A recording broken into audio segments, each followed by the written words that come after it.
प्रभु यीशु मसीह के मधुर नाम में एक बार फिर से आप सबका स्वागत है। और हम जो है प्रभु की सेवा के अंतिम दिनों के बारे में, विशेष करके लेंट का जो समय है उसके विषय में हम प्रभु की जो है सेवा देख रहे थे। और हमको लगता है कि ये सिर्फ नए नियम में है, हालांकि लेंट या एस वेडनेसडे बाइबल में कहीं भी वर्णित नहीं है और कहीं पर भी इसे परमेश्वर की ओर से मनाने का कोई जो है क्राइटेरिया नहीं दिया गया है। लेकिन आरंभिक कलीसिया में प्रभु की सेवा के कारण, प्रभु के वो 40 दिन के कारण जो प्रभु ने उस पहाड़ पर भूख और प्यास में गुजारे, उसको स्मरण रखते हुए आरंभिक कलीसिया ने वैसा जीवन जीना शुरू करा और धीरे धीरे करके ये एक ट्रेडिशन हो गया। जबकि वास्तविकता ये है कि इसके पीछे प्रभु ने कोई आज्ञा नहीं दी।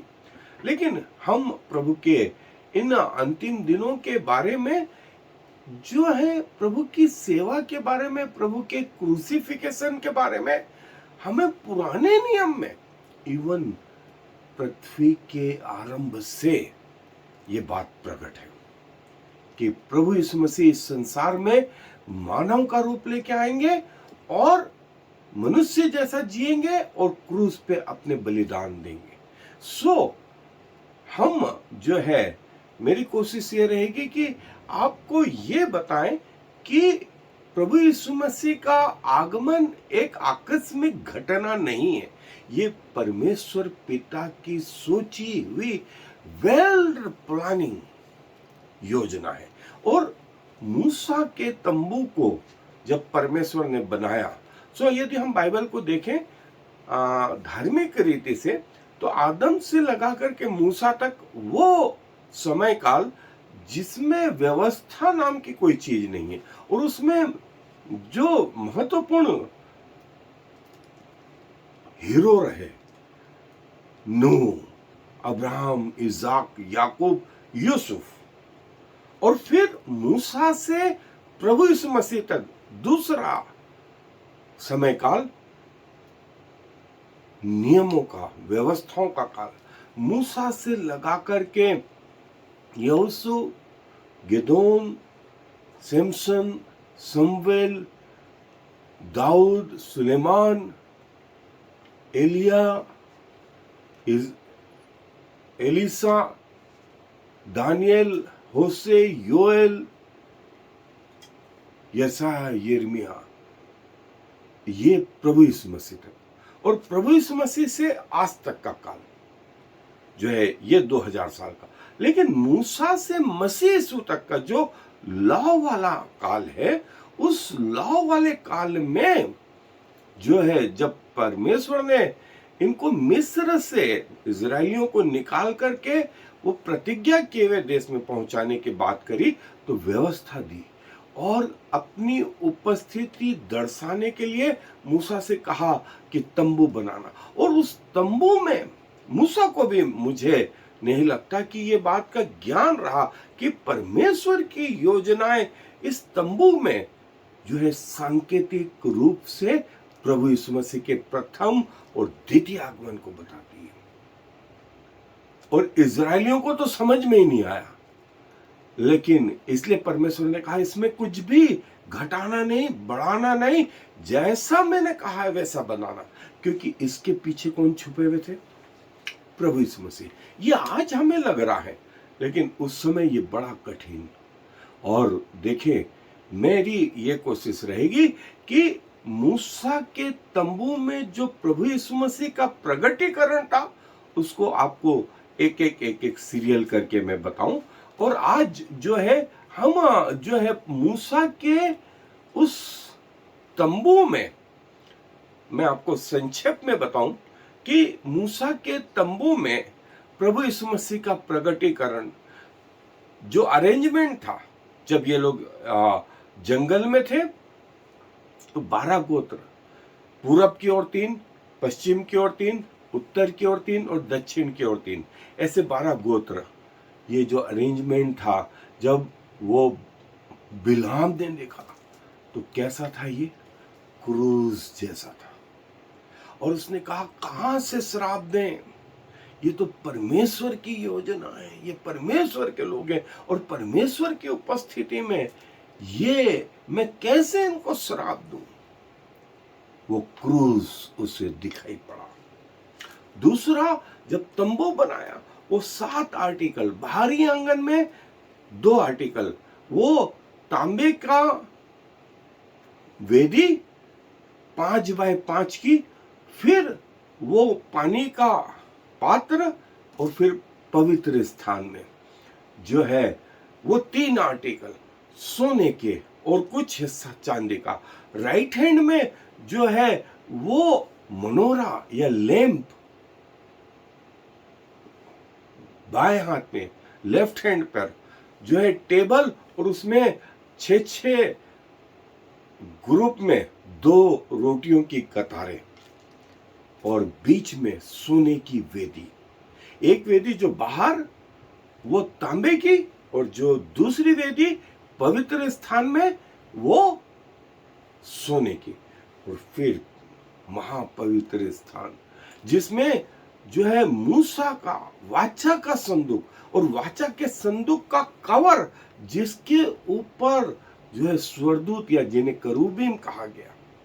और देखें ये सब यदि एक लाइन वाचा के संदूक से ऐसी खींची जाए सीधी, तो वाचा का संदूक, फिर सोने की वेदी, और फिर वो धोने का पात्र और वेदी, ऐसी एक सीधी लाइन, और फिर एक आड़ी लाइन,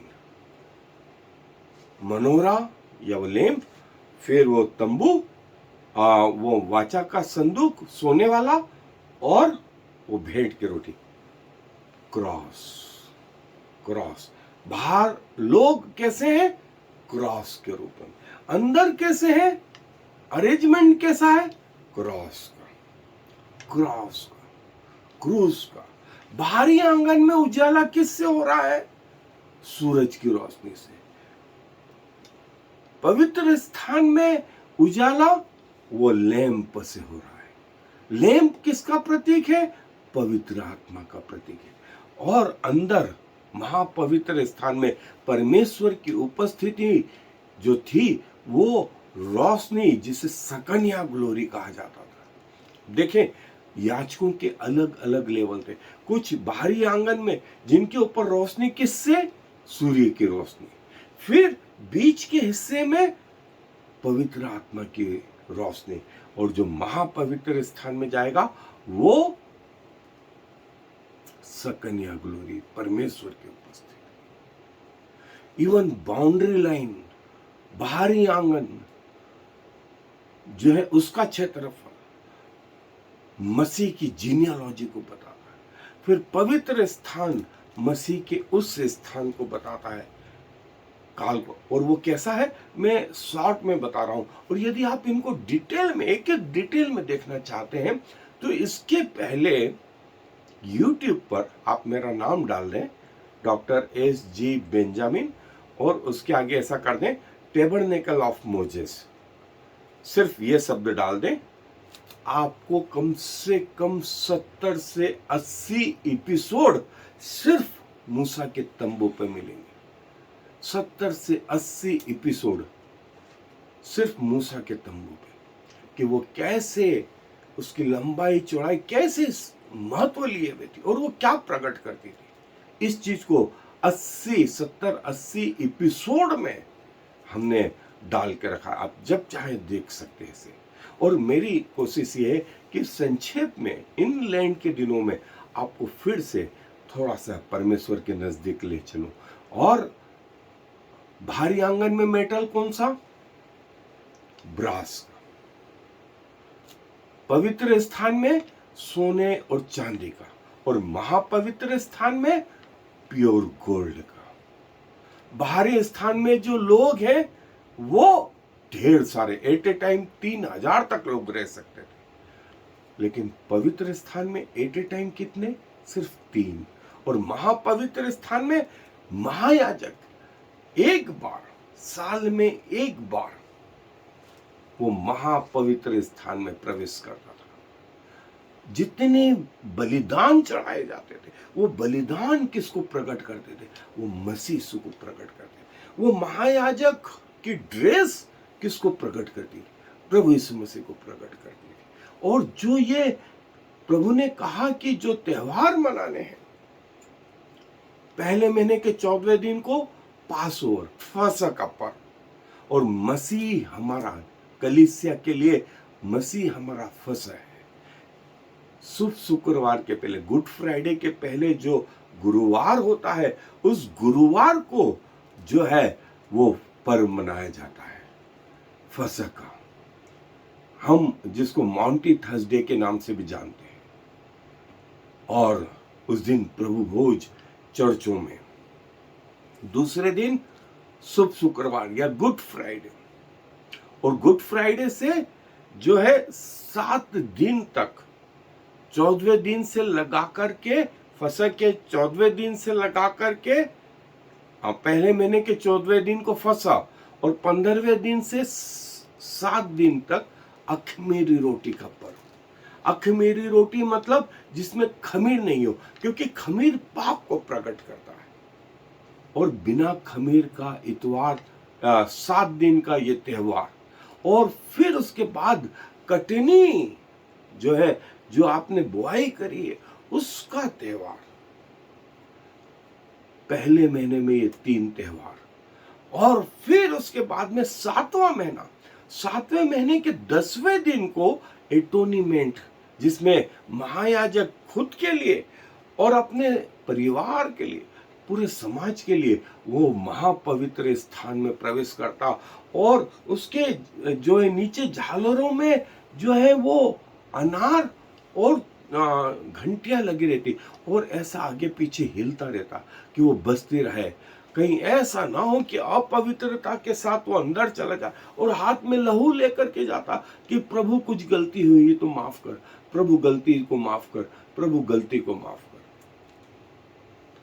प्रभु यदि उसको मार डालते तो दूसरा उसको, उसकी लाश को कैसे निकाले? इसलिए उसके कमर में रस्सी बंधी रहती थी कि वो घंटी बजना बंद हुई कि बाहर खड़े याजकों को समझ में आता था कि ये मर गया, उसको खींच के लाते थे।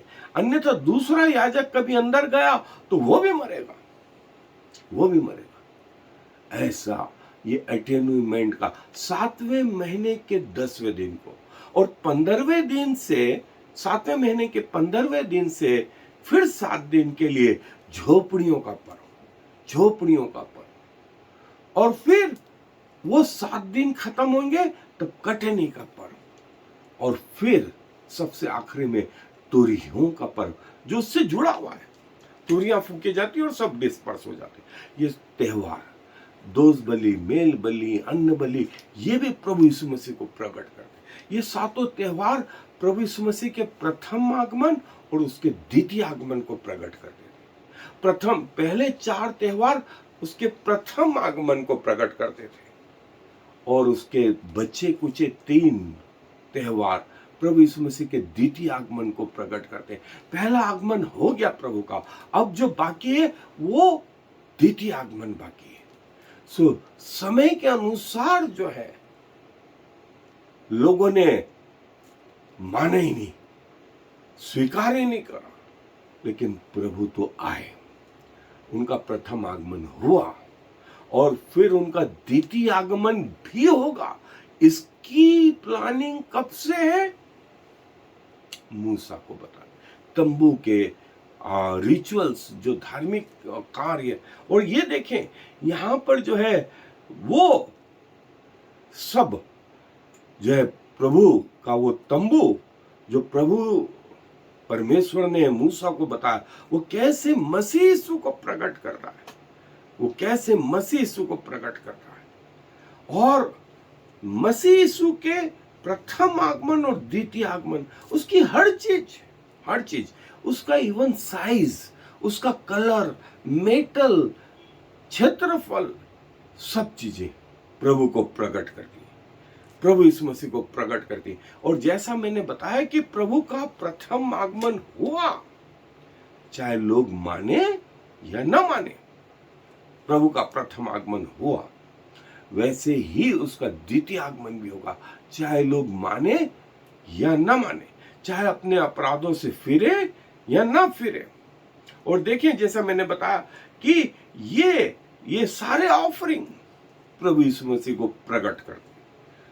और वो कैसे हैं, क्या है, मेरी फिर से संक्षेप में आप सबको कोशिश रहेगी कि मैं आपको ये बताऊं कि प्रभु का आगमन परमेश्वर पिता की भव्य योजना जो है वो पुराने नियम से प्रकट है।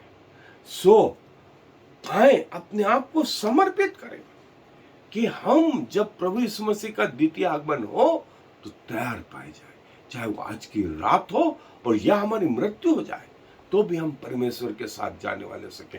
सो जो 70 एपिसोड है, मैंने कोशिश करी उसका संक्षेप में आपको बताऊं, और धीरे से पूरी डिटेल में तो नहीं, लेकिन मेरी फिर भी कोशिश रहेगी कि मैं आपको थोड़ा थोड़ा बताते जाऊं, ताकि हमारी आत्मा प्रभु में जो है बलवंत होती जाए और हम प्रभु के नजदीक पाए जाए। आए दुआ में अपने सरों को झुकाएंगे।